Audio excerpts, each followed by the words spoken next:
Namaskar. Hello and welcome to P Guru's channel. I'm your host Sriya. Joining me today, as always, Professor R. Vaidyanathan, and we are going to go back to 1948, the last article that appeared in Harijan, where Mahatma Gandhi had said that Congress should be split up.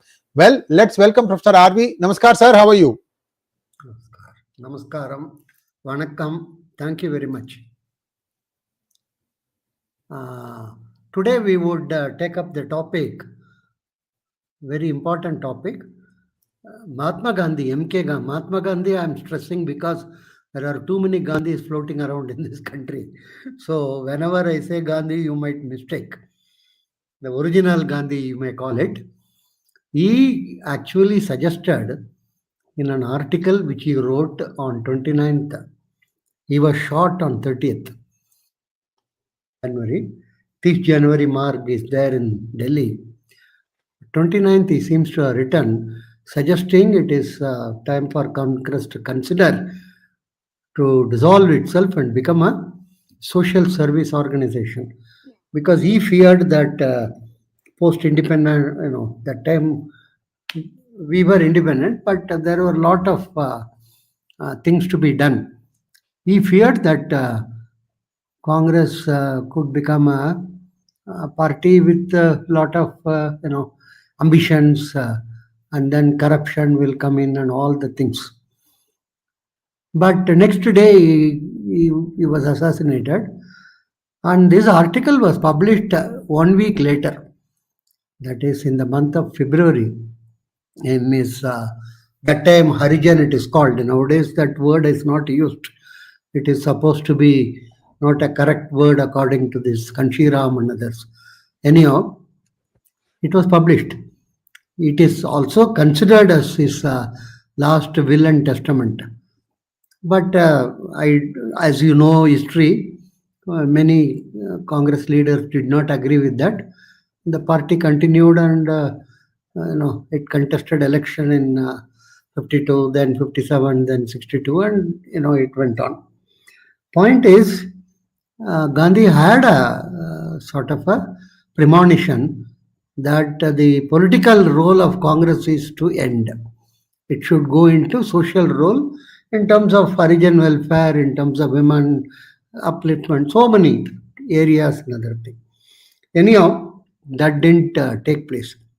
Then Congress party throughout the 50s and 60s functioned under Nehru till his demise in 63.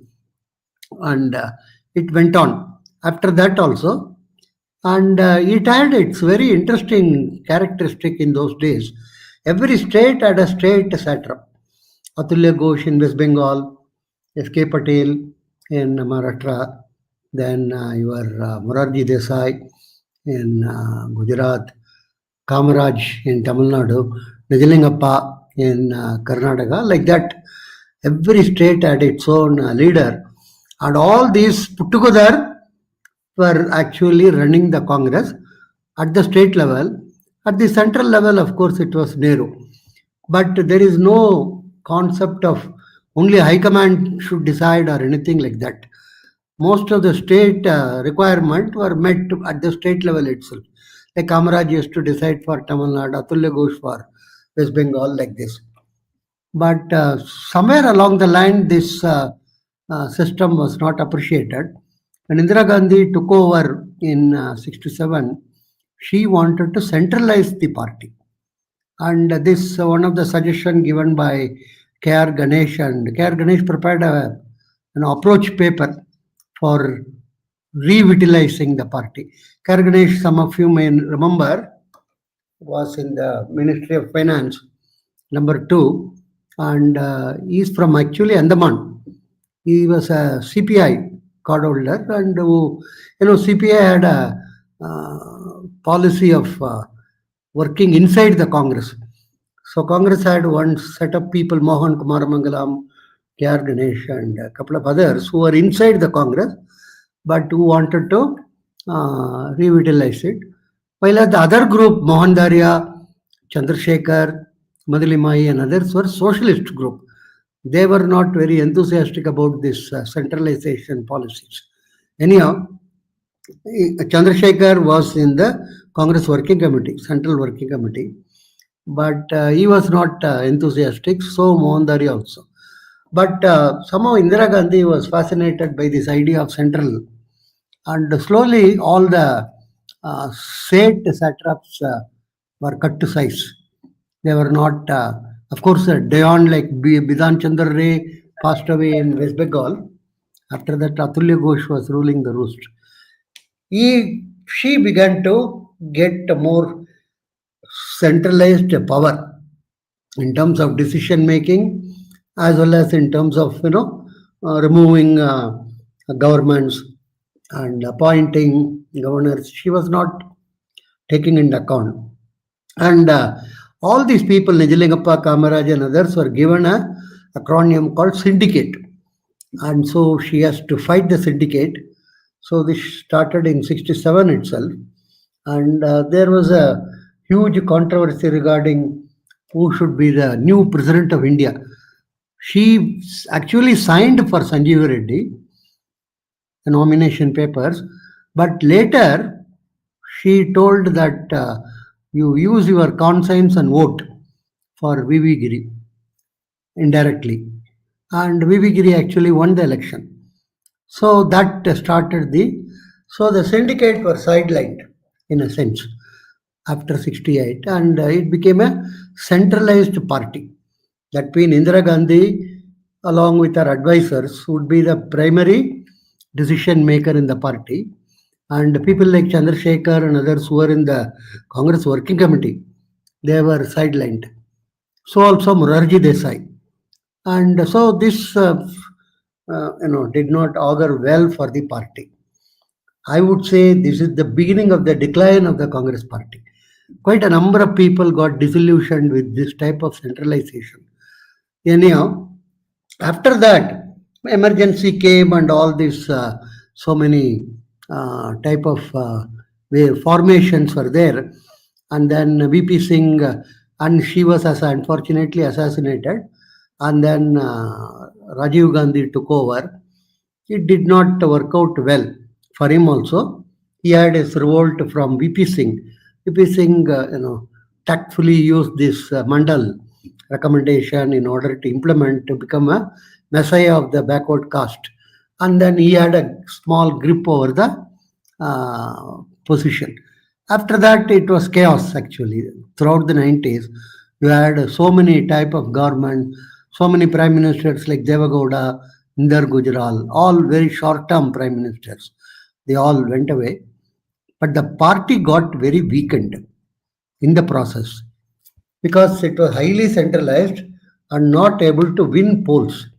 Around 2001, when the Vajpayee government came into existence, they were really stunned actually. This was the first time when an alternative to Congress came to power with the full majority. Earlier, Vajpayee had a 13-day government and 13-month government and all that was over. He got into a proper government. The only mistake they made was in over-enthusiasm, they called election a bit early, and then they got defeated in 2004. And it went up to 2009. It's a very interesting thing. And 2009 to 2014 also, they were able to win. So this is but that time it was a coalition of all these small groups and parties, which was arranged. And there was a time in the first, they were called, United Front government. The first UF government, it was told that the government is decided from Gopalapuram and Alimuddin Street. That used to be proudly proclaimed. Gopalapuram is the residence of Karunanidhi. Alimuddin Street is the headquarters of CPIM at Calcutta. So, and the second UPA government, when it came into existence, very interestingly, Karunanidhi announced from his residence at Gopalapuram who will be the minister from his party. He also announced the department. This is something which is unheard of. Normally, the prime minister is expected to have the power. So that used to be the nature of so the Congress dependency on these regional parties began to increase. That is something which we have to remember. Slowly it got eroded in many places. Places like, for instance, if you take major states, West Bengal, Bihar, UP, Maharashtra, and Tamil Nadu, these five states, roughly 230 to 240, they have the MPs. In all the states, Congress dependency on others increased. Except Maharashtra, in all other states, they are not able to manage their affairs. To the extent now, recently you saw in Bihar, it has become six number of MLAs only. Very unfortunate, but that's. And in Tamil Nadu, everybody knows they are totally dependent on DMK. Whatever number of seats is allotted, they have to accept it. And so UP, of course, their position is extremely weak, and so also in this what one can call Tamil Nadu. So now, what is the situation? It is become extremely difficult as a centralized party to function. It's a family controlled party. Let's be very blunt about it. Yesterday, Karge was telling, High Command will decide. So one reporter reminded him that you are the High Command, you are the president of the party. He told, no, High Command will. So, it's a very crystal clear. Position is given to somebody, power is wielded by 10 Janpat. So the family's ability to run the party is getting increasingly questioned. It's weakened actually. For instance, if you go back in time, during Rajiv Gandhi time, Congress had something like 2000 and odd, what one can call, you can see there, 2053 MLAs in 1974. And it got reduced to 1877 to 727. And currently they have only 640 MLAs out of 4126 seats. This is something very drastic. It's it represents only 15% of India's MLAs. So you cannot. They say LOP another thing, but it is a decline in legislative presence is very, very drastic. This is the position, and out of this actually, Karnataka alone contributes 140 out of 640. So that 140 goes away. Suppose you want to remove it, it is only 500 MLA. This shows the crisis in the party. It's a very existential crisis. So it is required for the party to reinvigorate or rejuvenate. The first step is for the family to give up control of the party. It is for the others to develop. We require an all India party. Let's be very clear. If we had come with till and oil, tail for doing the the last rites of Congress, kindly bear with me. I am not for that. I am not for Congress Mukt Bharat. We require a political party, political formation, and whatever said and done, every state's Congress has got some couple of thousands of ardent and sincere followers. Some of them might have left, some of them have gone to, actually some of them have gone to BJP also. It's quite possible, some of the senior, because BJP has appropriated lot of Congress symbols like Sardar Vallabh Patel, one can go on listing.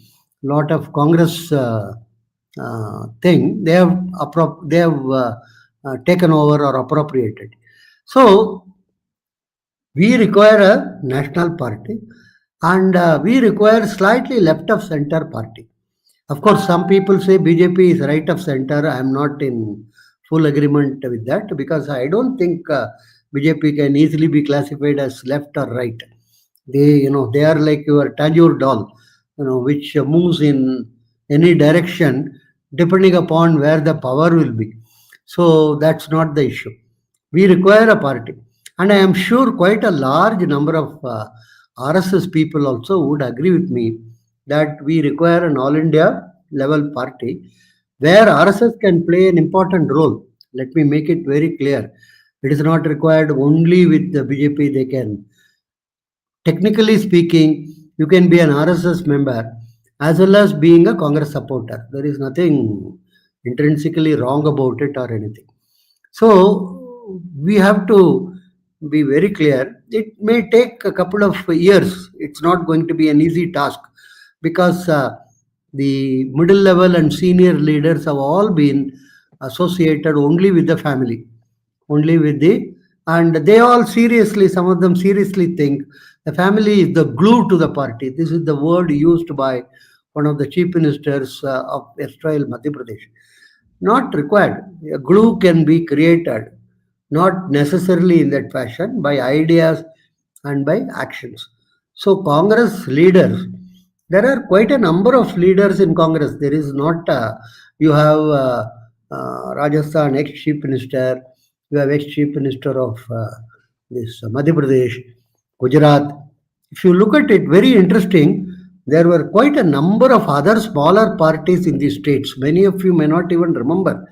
In Gujarat, Madhya Pradesh, and others, socialist parties, very strong. And in some, for instance, in Rajasthan, Ganganagar, communist always used to win. A very, significant presence was there. And similarly, some of you may not even remember the Ram Janam Bhoomi, what is called now, CPI leader Chaturangnan Mishra used to be winning election continuously for a long period of time. So there were many clusters in which these leaders were there, but all of them have now gone. Now it is between Congress and BJP. This is something very interesting. That is why they say BJP has a knack of swallowing all these smaller parties over a period of time, not necessarily tomorrow. That is why they are alerting JDU and others to be careful. That's a separate story. But the issue is we require a national party and it cannot be run by the Sonia family. And that has been established very clearly. Some statistics says 95 polls he has lost. I do not know how much it is factual. Anyhow, assuming he has been launched 95 times and all the times the launch has failed, and I think he is also not very interested. He's not a full-time political leader. He goes to US, he goes to Vietnam, he goes to Thailand, he comes back, and all these uh, complications he is indulging in. And his sister is, if you ask me frankly, much worse than him in terms of. She gave a recently one talk which I was listening. She said, "What jobs Ambani and Adani has given in India? They have not given any job." I think either she is arrogant or blatantly lying or totally ignorant. Whatever you can blame Ambani and Adani, they have provided a lot of jobs in terms of ports, in terms of manufacturing facilities. Anyhow, the family is not in a position to control. One. Second is the funding is getting drained. I was told by one of the senior Congress leader that they are insisting Karnataka and this Telangana contribute significantly for the Bihar polls for Congress. Earlier, Congress used to collect from aspirants. Today, they are not able to do that. So there is a huge crisis in terms of financing of the party also, and it requires huge amount of money. One Chota ADMK member long time before told me, every day, sir, we require at least 6 to 10 lakhs every day in order to run the machine. That is in order to open, these small mandrums, put newspapers there, and provide a tea, chai, and other thing free to the members, or organize some small meetings where we have to erect the dice, put the mic, all these things. So if a small party, yes, state level party, some 10-15 years before I am recollecting, require something like 6 to 10 lakh per day. You can imagine a party like Congress, how much it would require. So that is another major issue. So the family is not in a position to deliver. And unless you get what one can call winning in the polls, funding is not going to come. Winning is important. This one or two polls you may lose, but you should win later. In order to, then only it is assumed that you can provide some benefits to your well-wishers and others. So the Congress should seriously think in terms of alternate leadership, less dependence on regional satraps. These regional leaders are all family based parties. All of them are in crisis, let me tell you. BRS daughter is not with the group and checked out. Then we have this Anbumane Ramadas. The PMK is in deep trouble. Son and father fight. And daughter and brother fight in Bihar after the poll, which is openly coming out. Every family is having their own difficulties, their own problems and issues. Obviously, when you lose, then there are more tussles than when you win. So the Congress should remember this. So it cannot depend on these regional satraps. Anything more, it has to rebuild. It may take 4 5 years. It may not. It need not even participate in actively in elections. It can rebuild the party in every state, every district, and every village and every taluk. The Congress, and it has a huge corpus of literature starting with 1885.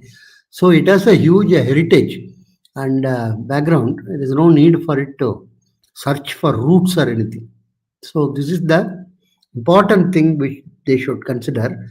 Senior leaders should take it up. It is not required that it is only the the so-called Sonia family which should run the show. This is most important.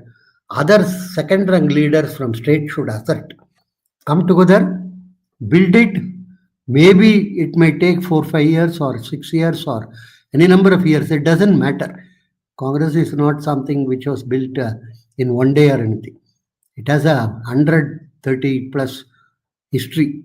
So they should remember. So that is what my suggestion would be. Thank you.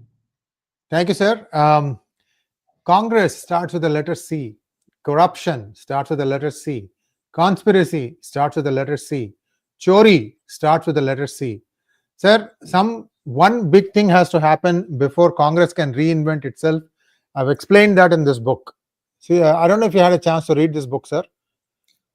I've Yes. explained in this book. One event Yeah. has to happen that will start this whole process going, and that event hasn't happened yet. And you have to read the book to understand what that event is. Anyway, let's take some questions now, sir.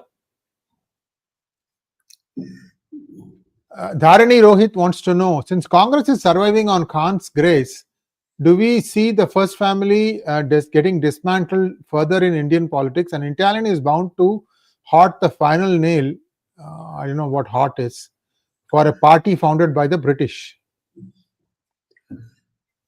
Khan's grace, I am not understanding. Anyhow. Congress, Khan's grace. They're just trying to do a play on words, sir. Oh, okay. The only thing is, I Khan means always they're mention, Muslim. See, also think of it like Khan means Muslim. I always mention, even in my tweets, I have mentioned a declining system or a declining political party is very dangerous. So, sometime what you read or you listen to Rahul Gandhi is extremely bitter. He is very, angry. So because he doesn't realize he doesn't have enough credibility. Many of the accusation he is making could be true, but people are not taking him seriously. The younger generation is not with him. He is thinking in terms of leading them. So there is a danger, and so it's not very easy for Congress to get dissolved or dissipated. Let's see what type of fight will start and how the family control will be removed. Sundar Kidambi wants to know, why is Congress still not able to digest the legacy of Narasimha Rao? He was one of the best PMs we ever had. You can always go on telling he ignored Sonia Gandhi. That's a fundamental thing. He didn't listen to any of her advice. He didn't behave like Manmohan Singh. In the sense, he was the actual prime minister. He didn't make her PM and him as a sort of a courier. That is the reason they will never digest his legacy. Next. So she used to have people like Makhanlal Photedar who will come and start making noise in the cabinet, and next opportunity he was out.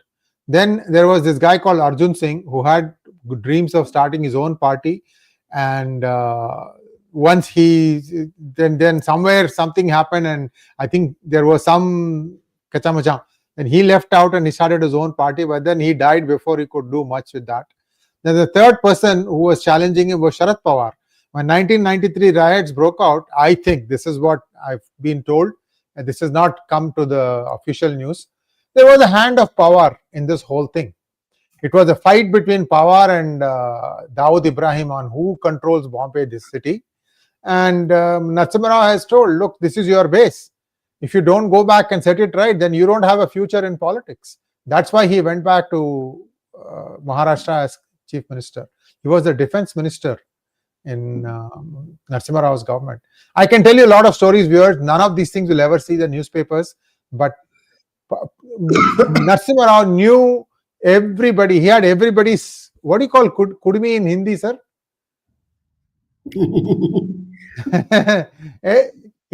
he knew how to fix all these people. And he had a good friend of his who was the home minister, Balwantrao Shankar Rao Chauhan, something like that. Shankar SB Chauhan. Shankar Rao Balwantrao Chauhan. He's a good person. They were both Sishyas of one guru called Narayana Tirtha. Narayana Tirtha had 3 Sishyas who all went on to become chief ministers in their respective states.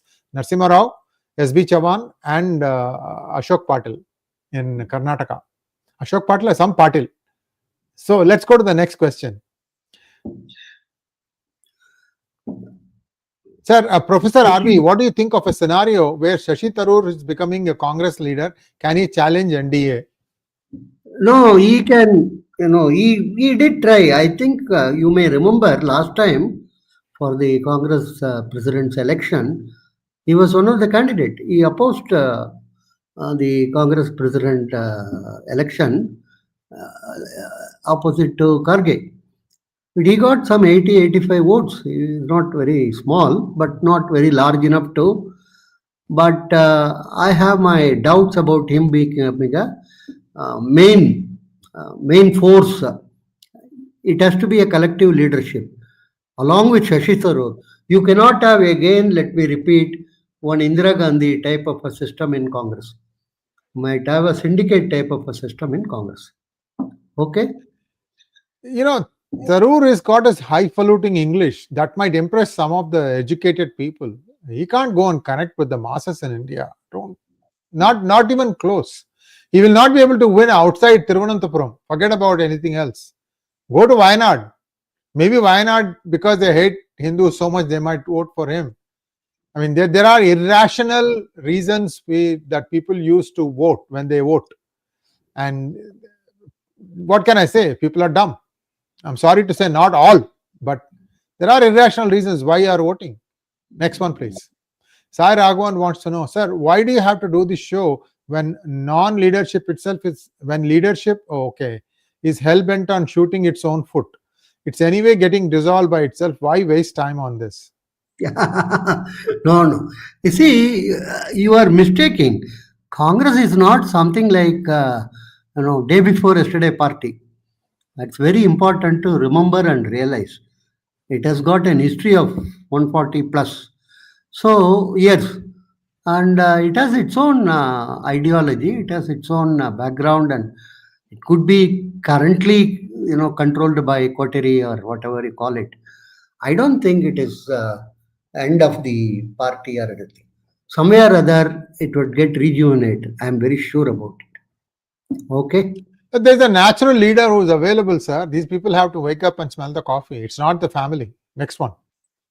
Ankit wants to know, is it good for India if we allow BJP and Congress to swallow up small parties? I don't think so. Your opinion on this?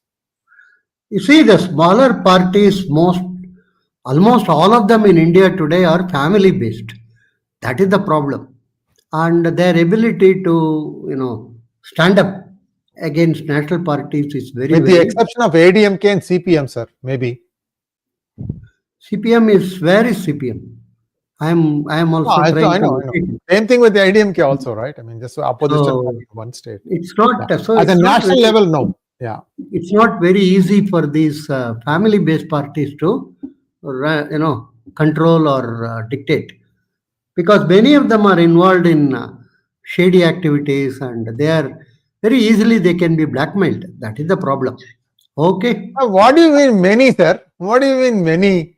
Define many, sir. Is it a number between 0 to 100%? What would you define as a value for many?